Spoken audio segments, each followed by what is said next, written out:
আমার বাসা থেকে ও দুইটা লেগেজ সহ আমার সোনা দানা অলংকার টাকা পয়সা নিয়ে ও পালিয়ে যায় এবং ও আমার বিরোধীতে কথাবার্তা যা বলতেছে সব মিথ্যে এবং বানোয়াট।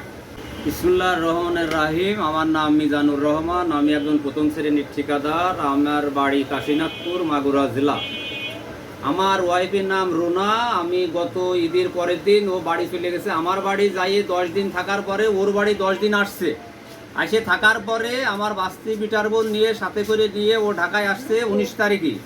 আসার পরে ও আমার বাসা থেকে থাকিয়ে 22 তারিখে 11:30টার সময় আমি সকালবেলা আমার কর্মস্থলে চলে যাওয়ার পরে আমার বাসা থেকে ও দুইটা লেগেজ সহ আমার সোনা দানা অলংকার টাকা পয়সা নিয়ে ও পালিয়ে যায় এবং ও আমার বিরোধীতে কথাবার্তা যা বলতেছে সব মিথ্যে এবং বানোয়াট। আমার কনেকশনের কাজ সুনামগঞ্জে 100 কোটি টাকার কাম রানিং আছে। এই কাজের পিছিয়ে আমার অনেক টাকা পয়সা লাগে, কিন্তু ও যে বলতেছে যে ওর বাপের কাছে আমি টাকা চাইছি এবং ওর মামার কাছে টাকা চাইছি। আমার 2016 সালে বিয়ে হয়েছে ওর সাথে। 5টা টাকা আমার জীবনে আমার শ্বশুরের কাছেও আমি চাই নাই, আমার মামা শ্বশুরের কাছেও আমি চাই নাই। এটা আমার ছোট করার জন্যই, আমার মান সম্মানে হানি করার জন্যই ও এইগুলো বলে বেড়াচ্ছে। ও আমার কাছে থাকবে না। আমার দারোয়ানের কাছে বলে গেছে যার সময় যে আপনি কোথায় যাচ্ছেন, বলছে যে আমি ওরে ডিভোর্স দিয়ে দেবো, ওর সাথে আমি সংসার করবো না, ওর সাথে কোনো আরামায়েশ আমি পাইনি। এই ধরনের নেটেড ভাষা সে ব্যবহার করে গেছে, যাই আমার নামে মিথ্যে বানোয়াট কথা বলে বেড়াচ্ছে। আর এই এলাকায়, আমি যে এলাকায় থাকি, একটা বাসায় হাউজিং সোসাইটিতে আমি 13 বছর থাকি। সেই জায়গার বন্ধু বান্ধব অনেকেই জানে।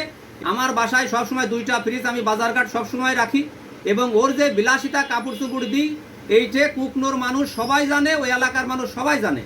10,000, 20,000, 30,000 টাকার শাড়ি কাপড়ও পরে ঘুরে বেড়াই। এখনও 3টে স্মার্টফোন আছে আমার এবং মোবাইল টাকা পয়সা সবসময় থাকে আমার ড্রাজে। সব 10 লাখ টাকা আমি রাখি, সবসময় থাকে। বিপদ আপদের সময় ও নিয়ে খরচ করে ইচ্ছা মতো ঘুরে বেড়াই।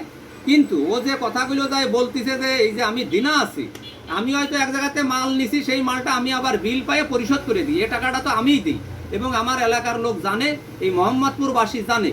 আমার অনুরোধ থাকলেও আপনারা এসে জিনিসটা ভালো করে যাচাই করে যান। আর রুনা যে কথাবার্তা আমার দোষ দিয়ে চলে যায় বলতিছে, এটা একদম বানোয়াট কথা এবং আমার ছোট করার জন্য, এও প্রতিপন্ন করার জন্যে এই কথাগুলো সে মাগুরাজে ছাড়াচ্ছে তার বাপের বাড়ি যাই এবং সে যাই বলে বেড়াচ্ছে যে আমি তার ডিভোর্স দেবো। অনেক কথাবার্তা, বাজে কথাবার্তা বলছে। আমার ছেলেটারে আটকায় রাখছে, আমার ছেলের সাথে কথা বলতে দেয় না। আজ 1 মাস সে যাইয়ে এই নাটকে আমি ইসলামের মাঝে একদিন যাই, আমার ছেলের সাথে কথাও বলতে দেয় না। আমার আদরের ছেলে, এই ছেলেটা আমার ছাড়া থাকে না, অনেক কষ্টে আছে। সে এসি ছাড়া থাকে না এবং রুনাও এসি ছাড়া থাকে না।